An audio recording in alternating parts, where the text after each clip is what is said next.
If it's possible to have an OG in the field of neurodiversity in the workplace, our next presenter would certainly qualify.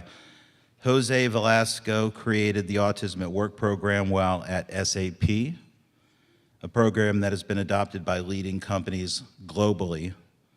Last April, Jose took his talents to the Autism Society of America, and they're lucky to have him, and we all benefit from that. Said simply, through passion, tireless advocacy, in the face of extreme corporate skepticism and having the courage to challenge conventions and powerful companies, Jose has created more opportunities for more neurodivergent people, and a lot of them kids, to be exposed to work and careers than anyone on the planet. He bears the scars of a pioneer, and he traveled a great distance to be with us today, and I'm proud to call him a friend and introduce you to, ladies and gentlemen, Jose Velasco.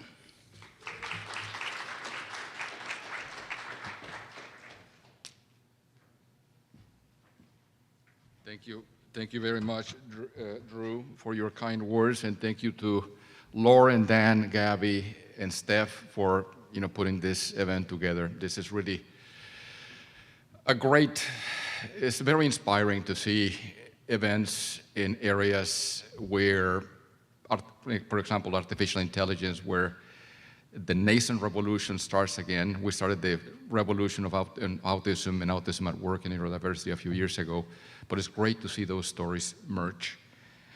Let me get myself situated. Oops, the other way, Jose. There we go, perfect.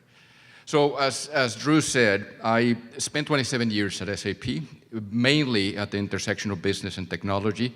A great deal of the work that I did there was related to consulting, implementation, software engineering.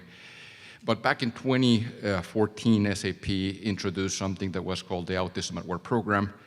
I threw my name in the hat as a volunteer. That became my new job in 2014, which I did for approximately 8 years. And today I would like to tell you a little bit about that journey, but also a little bit about the future and some of the things that I see happening and some of the gaps that we need to fill and some things that we can do collectively to improve the lives of individuals that have neurodiversity in their lives. So let me start with this.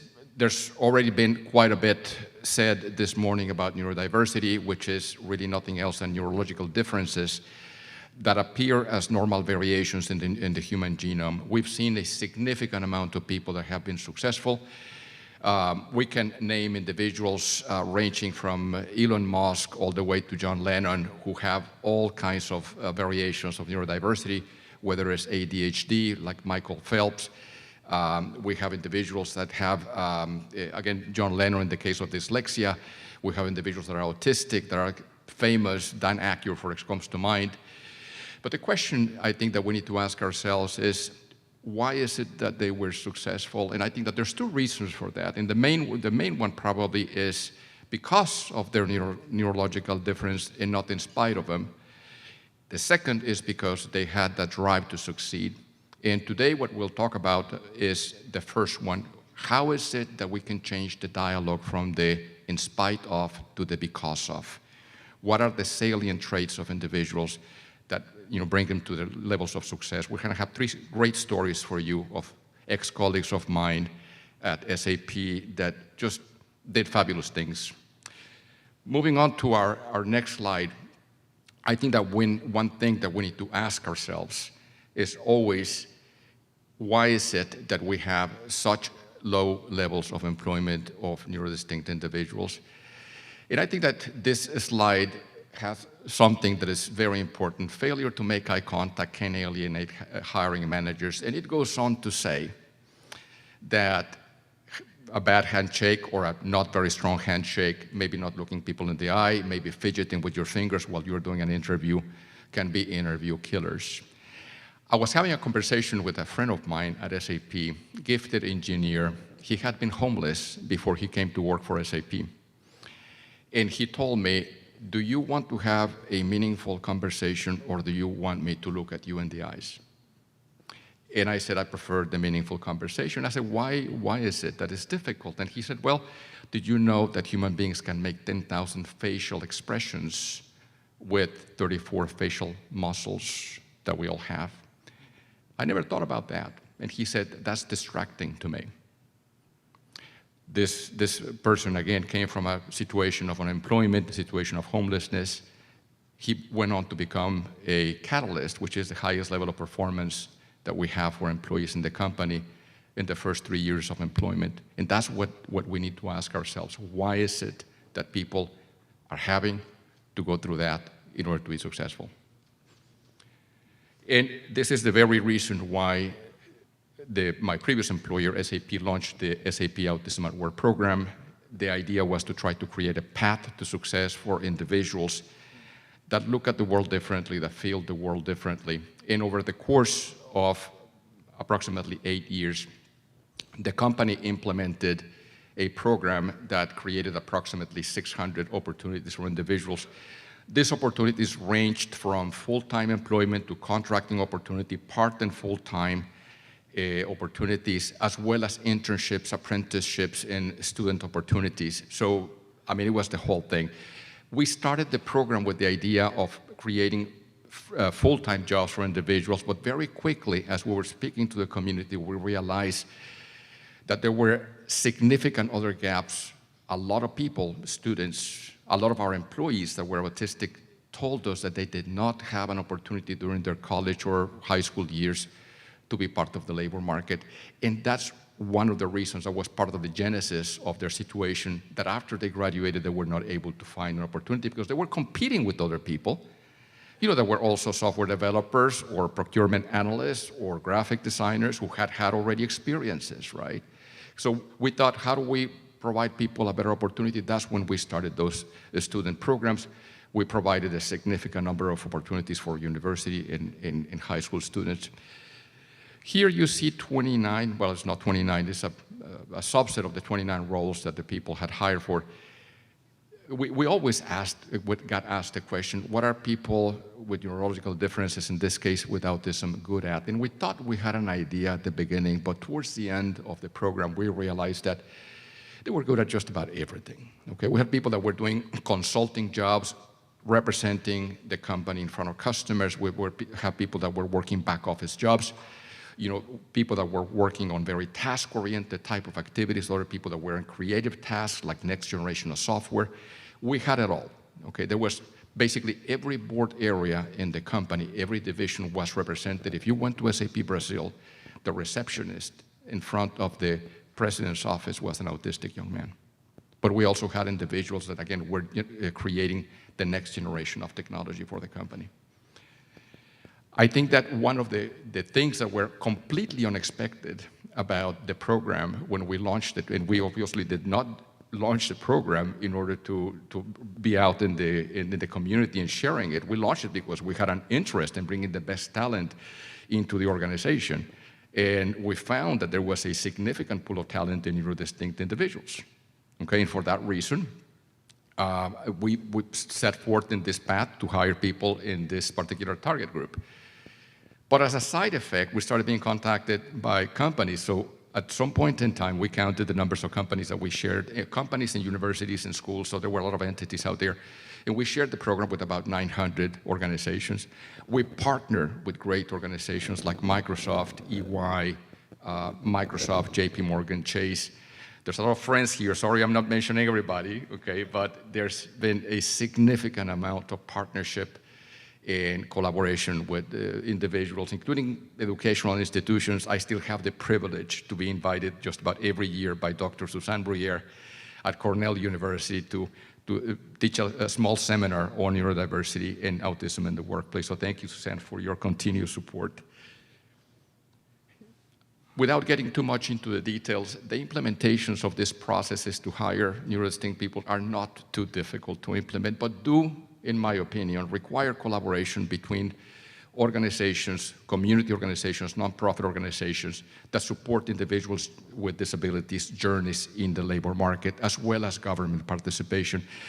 As you can see here at the bottom, at a very high level, is the distribution of activity, okay, and intensity from each one of these organizations in what we call the 4-step pilot process, which is nothing else than finding an opportunity, identifying the talent where we count with the supports of our friends in government and nonprofit organizations. And then we have what we call in step number 3, which is very important. I'll talk a little bit more about that in a minute, is the pre-employment training programs, okay? And I'll talk a little bit about that because we have a gap in the community. A lot of these things that we're doing in enterprises actually belong probably in the earlier stages of education, but we are not being really great at filling those. And then the last part is once that a person is identified and a job is offered, we establish what is called a support circle. In a support circle, let me advance my cursor here a little bit, consists of the following 2 parts. The first one on the right-hand side, on my right-hand side, is the circle that we provide our colleagues that are neurodistinct, in which has obviously a manager that receives awareness training. Then you get a team buddy, somebody that is going to support your activities as you get started, not too different than what many of us had when we started our first jobs. Then we had the mentor network, and Gabby here used to run the mentor network for us in the United States. Then we have the job and life skills coach, which comes from a third-party nonprofit organization, and that person becomes a proxy into the private life of the employee, because an employee who has a place to live, who has transportation, who has basically all the basic life necessities, is going to be successful in the workplace. And for that reason, it's super, super important to have that person, that entity in the middle. We have a few people here in the group that do that type of work, so thank you for all the support that you have provided employers in years past. Let's talk a little bit about value creation. I think we cannot start programs like this with the mindset of a charity job. It's incredibly important for us to think in terms also of business terms. And what I can tell you, and I'm going to advance my cursor here very quickly, is that we found a number of value-creating categories through 10 years of implementing this type of programs. The first one is on the product side, where we have innovation and quality. Innovation was a case where we had some of our colleagues that were autistic creating patents on behalf of the company. Okay. Quality, we had a lot of people that were working in certain areas related to software testing, for example, that were checking on the quality, because if you ship a bug to a customer, that bug is going to cost you a heck of a lot of money on the back-end side on support costs, right? And so whatever you do in the upfront is going to be significantly better from an economic perspective. The second area is productivity. The third one is the attraction and retention of talent. I found so many stories of individuals that came to work for SAP that were not autistic themselves, but thought that it was great to come and work for a company that had programs like this. So it was a source, it was an instrument for us to attract talent, whether it was neurodistinct or not. Then we had employee engagement. We had a significant amount of employee engagement. So I think it was in 2014 that our Chief Diversity and Inclusion Officer published a statistic after a 3-year study by some mathematician guru that did all kinds of data analysis, and they came to the conclusion that a 1% increase in employee engagement for a company of our size resulted in a $42 million impact in the bottom line. That's employee engagement, okay? And there's a lot of people, there's a lot of us who were associated with this particular program that did it because we thought it was the right thing. The company provided us the opportunity and the space to do it. So that was employee engagement. Customer and partners, we found a completely different way to connect with our customers. That connection that was on the purpose side, it was not transactional. We had so many events and so many collaboration opportunities. As a matter of fact, just in the last week, I was at Microsoft. We held a meeting with Amazon, JP Morgan Chase, Ernst & Young, the University of Washington, the Ivy School of Business in Canada. And we talked about what version 2.0 of neurodiversity in the workplace looked like, okay? This is the type of collaboration that we're starting to see that, again, goes beyond the transactional and more into the purpose side of the house. Then we have community impact. They say that if you want to be the vendor of choice, you have to be the employer of choice and the neighbor of choice. And I think that these types of programs allow companies, for those of you who are employers, wonderful value-adding capabilities to your organizations. Private and public partnerships, we did a significant amount of work with the Vocational Rehabilitation Department in multiple states here in the United States with fantastic outcomes. We had a very clear business case, and that was to take people that were 98% of people that were unemployed and put them on our payroll so they became taxpayers.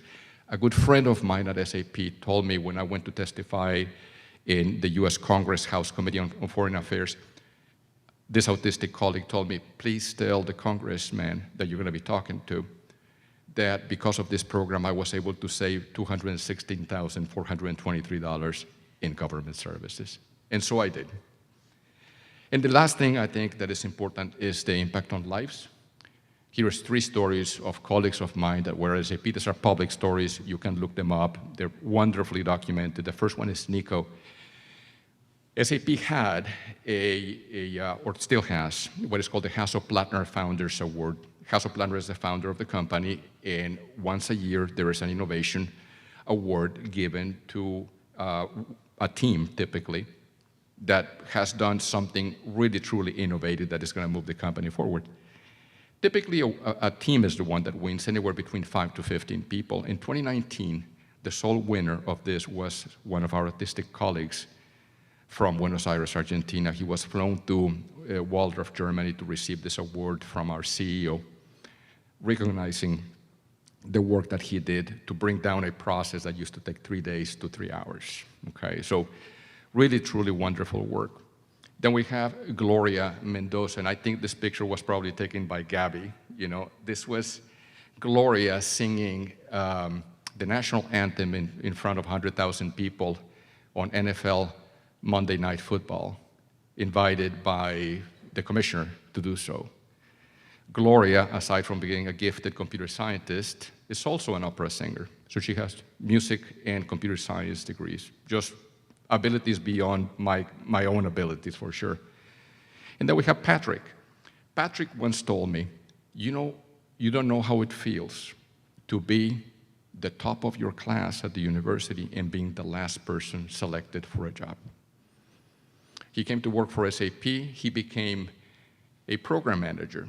And for those of you who are familiar with program manager, there's 3 key abilities that you need to bring into that role. One is organizing, the second one is prioritizing, and the third one is communicating. Those 3 are well-known documented deficits of people in the autism spectrum. But when I saw Patrick doing these things, I said, we really need to move all this ideation and all these biases and all these perceptions that we have about what autism and neurodiversity look like. It was really, truly inspiring. He's still a shining star at SAP. And what we see here is Patrick invited by the United Nations on Autism Awareness Day to share his testimony in front of 10,000 people, some on site, some remote, but he was on the personal webpage of Secretary General Ban Ki-moon that day. A movement rises. When we started this type of work in 2013, there were a handful of companies. Today, there is even a roundtable that our friends at Microsoft are typically, I would say typically because there's other leaders as well, but they are the ones that set it up with SAP and a couple other companies, but they continue organizing the meetings and the cadence. So there's a significant number of companies out there that are getting together, that have well-established programs. Those are fantastic brands that if you have them here in New Jersey, probably you need to go and knock on their doors. My last message to you is the following, and I started, remember that bullet 3, which is pre-employment training that I had in our process. It becomes incredibly important. I mean, there's people like me that lived, I think I have a pointer here somewhere. There we go, right there. So I lived in this space for many years on the employer side of the house, and what we were able to do is get these programs off the ground and get those pre-employment training programs. But there's a significant amount of work that can be done earlier. If you look at this value chain and you look at the high school student services, college readiness programs, college transition programs, college student programs, all of those things are absolutely necessary, and I think that we need to do a much better job at streamlining those. And you see these pyramids intersecting. Today, they are not intersecting. When somebody graduates from high school, basically they stop receiving services, and they are out there trying to do something with their lives. And I think it's incredibly important for us to create a pathway to success that is truly, fully integrated. So this is a great deal of the work that still needs to be done. And it includes research institutions, support from nonprofit organizations, inclusive life opportunities with organizations like the Philadelphia Eagles that have been doing a fantastic job at including people, from an end-to-end perspective. So I invite you to continue the dialogue, continue the conversation. Keep in mind, in the United States, there's approximately 75 million students, maybe 80. And if we round up the number of neurodistinct people, based on known statistics, to 20%, there's about 16 million students in high schools and universities that will try to hit the workplace one day. I believe New Jersey has about 1.8 million students. Think about 360,000 students that are out there that are going to hit the workplace here in the next few years. Thank you so much for having me. Really appreciate the opportunity.